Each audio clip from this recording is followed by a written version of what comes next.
S'entend plus. Il ne s'entend plus. Chacun est en colère contre l'autre. Chacun est en train d'accuser l'autre. Et de temps en temps, ça sort devant la presse. Les amis, je vous suggère d'écouter ça. Et comme Macron, de toute manière, l'armée française lui dit écoutez, on peut rien donner en plus, on est en slip, il parle, il fait du Macron, donc c'est-à-dire qu'il dit bah dans ce cas on va envoyer des troupes au sol, etc. Alors tout le monde dit bah non, on veut pas, vous n'allez pas faire ça. Si vous voulez, la réalité c'est que l'Ukraine perd la guerre, et l'OTAN perd la guerre, et il va falloir, et la défaite est orpheline. Donc il va falloir trouver qui est responsable. Donc Scholz va dire c'est Macron parce qu'il n'a pas envoyé assez, Macron va dire c'est Scholz parce qu'il veut pas qu'on envoie de troupes au sol, et donc là on est parti un peu dans une espèce de querelle de perdants en fait. Je crois qu'au contraire c'est plutôt le camp occidental qui va payer cher son soutien inconditionnel à l'Ukraine, au régime de Kiev, que ce soit l'Union européenne, que ce soit l'OTAN qui a révélé qu'en fait elle n'était pas une puissance militaire et qui révèle en fait le fondement même de l'OTAN, c'est-à-dire que c'est une puissance politique. Militairement ça ne marche pas, il n'y a aucun complexe militaro-industriel.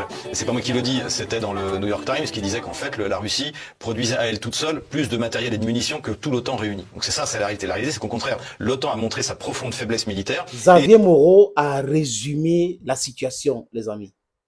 C'est exactement cela. Quand vous sentez ce problème de communication, d'incohérence au sein des gens qui soutiennent leurs amis, sachez qu'il y a un problème et le problème est grave. Le problème, c'est que, les Européens n'ont plus la capacité, on n'avait même pas la capacité de faire face à la Russie en Ukraine. Et les Américains étaient là. Et voilà, c'était bon. Ouais, un peu, les Américains sont là, tonton America, c'est une super puissance, c'est premier ceci, premier cela. Et ils se sont cachés là derrière. Mais en fait, quand ils se rendent compte donc que depuis plus de 2 ans, rien ne change, c'est plutôt les Russes qui gagnent du terrain. Ça pose un énorme problème. Les mecs commencent à réfléchir. Qu'allons-nous faire? Mais c'est toi qui devrais donner. Tu n'as pas donné. Tel autre, tu n'as pas donné suffisamment. L'Allemagne dit, nous on a donné 10 milliards. La France, oui, on a formé, on a fait ceci, mais tu as donné seulement 3 milliards. Eh bien, si tu avais donné ceci, si tu avais donné cela, ça devrait aider. Quelle est donc la capacité de production de ces armements-là par les pays de l'OTAN?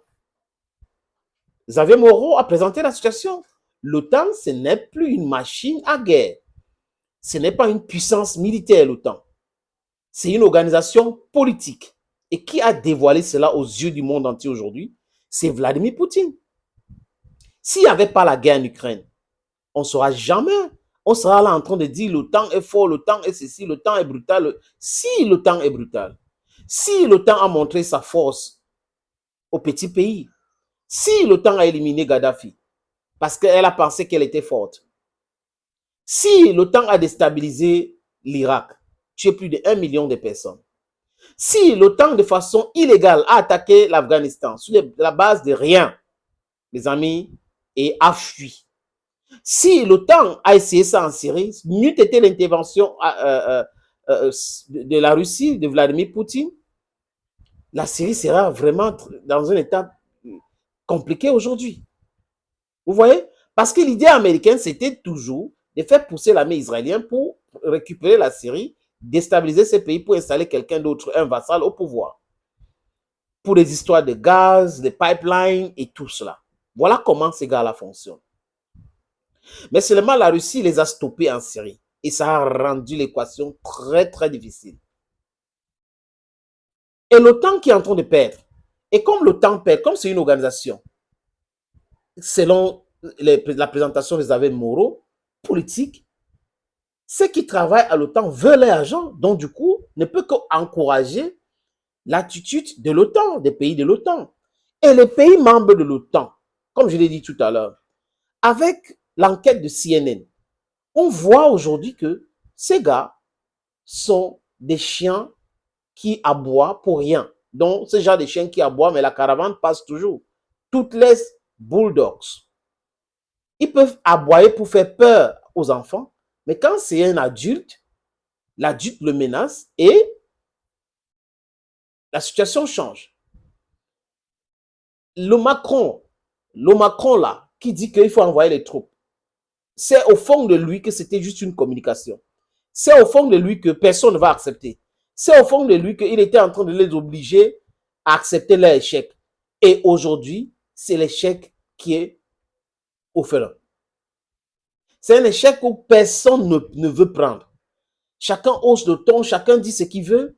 Zelensky qui vient de dire, qui vient de sauver la face à Emmanuel Macron sur la chaîne macronienne qu'on appelle BFM TV, avec les journalistes à la solde de l'Élysée, à la solde de Macron, qui se transforment souvent en tirés d'élite que des journalistes. Quand vous regardez les interviews, quand c'est un Russe qui est sur le plateau, c'est la magie, c'est des petits groupés. Mais quand vous regardez pour Zelensky, oh, les gars sont dociles. Donc, on comprend qu'ils ne font pas du journalisme, les amis. Ce sont des tirés à gage. Donc, personne ne veut prendre sur lui l'échec en Ukraine actuel. Parce que c'est un échec total.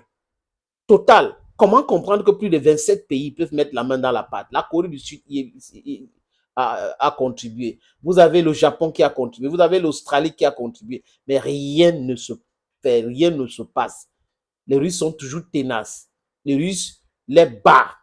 Même avec les mercenaires, les soldats qu'ils ont envoyés là-bas officieusement sont en difficulté. Et c'est ça le message qui ressort. Vous vous rappelez de Bakhmout. Bakhmout était une forteresse avec les troupes otaniennes. Et selon certaines indiscrétions, plus de 35 000 personnes sont mortes là-bas, dont les mercenaires y compris. Beaucoup de mercenaires. Et à Avdiivka, exactement la même chose. Ils n'ont pas la science infuse 1, ils n'ont pas le monopole de la brutalité, ils n'ont pas le monopole de la technologie militaire. Ils ont menti le monde entier que c'était leur dada, alors que c'est faux et archi faux. C'est faux et archi faux. Quand vous regardez même la France qui parle à la Russie a toujours aidé la France. Quand vous regardez la France qui parle des troupes au sol, la France n'a jamais gagné une guerre. Quand vous regardez les gens qui parlent de la guerre actuellement, vous comprenez que c'est des gens qui sont dans le non-sens. Et il n'a pas voulu faire d'enfants, c'est son dada, c'est son truc, mais il va envoyer les enfants des gens mourir. C'est ce que ressort dans les discours que les gens disent en France aujourd'hui. Donc, contre Emmanuel Macron. Les amis, les Américains ne veulent pas reconnaître l'échec. C'est pour cette raison que William Burns était auditionné par les députés et il a dit non, il faut envoyer les armes encore avant de négocier en 2025. Donc, il envisage déjà des négociations. Vous savez que le pape a parlé de négociations. Kouliba a dit, oh, vraiment, on ne va pas capituler. Erdogan a parlé de négociations. Ils ont décliné parce que ça ne vient pas des Américains. Mais aujourd'hui, il y a un autre son de cloche qui vient des États-Unis d'Amérique. On parle déjà de négociations. Et là, les amis, le message est clair. C'est l'échec total de l'OTAN qui a pensé qu'elle était plus forte que la Russie, qui reconnaît aujourd'hui que cette Russie de Vladimir Poutine is a no-nonsense Russia. Thank you, friends, for always watching. Thank you again. Bye-bye.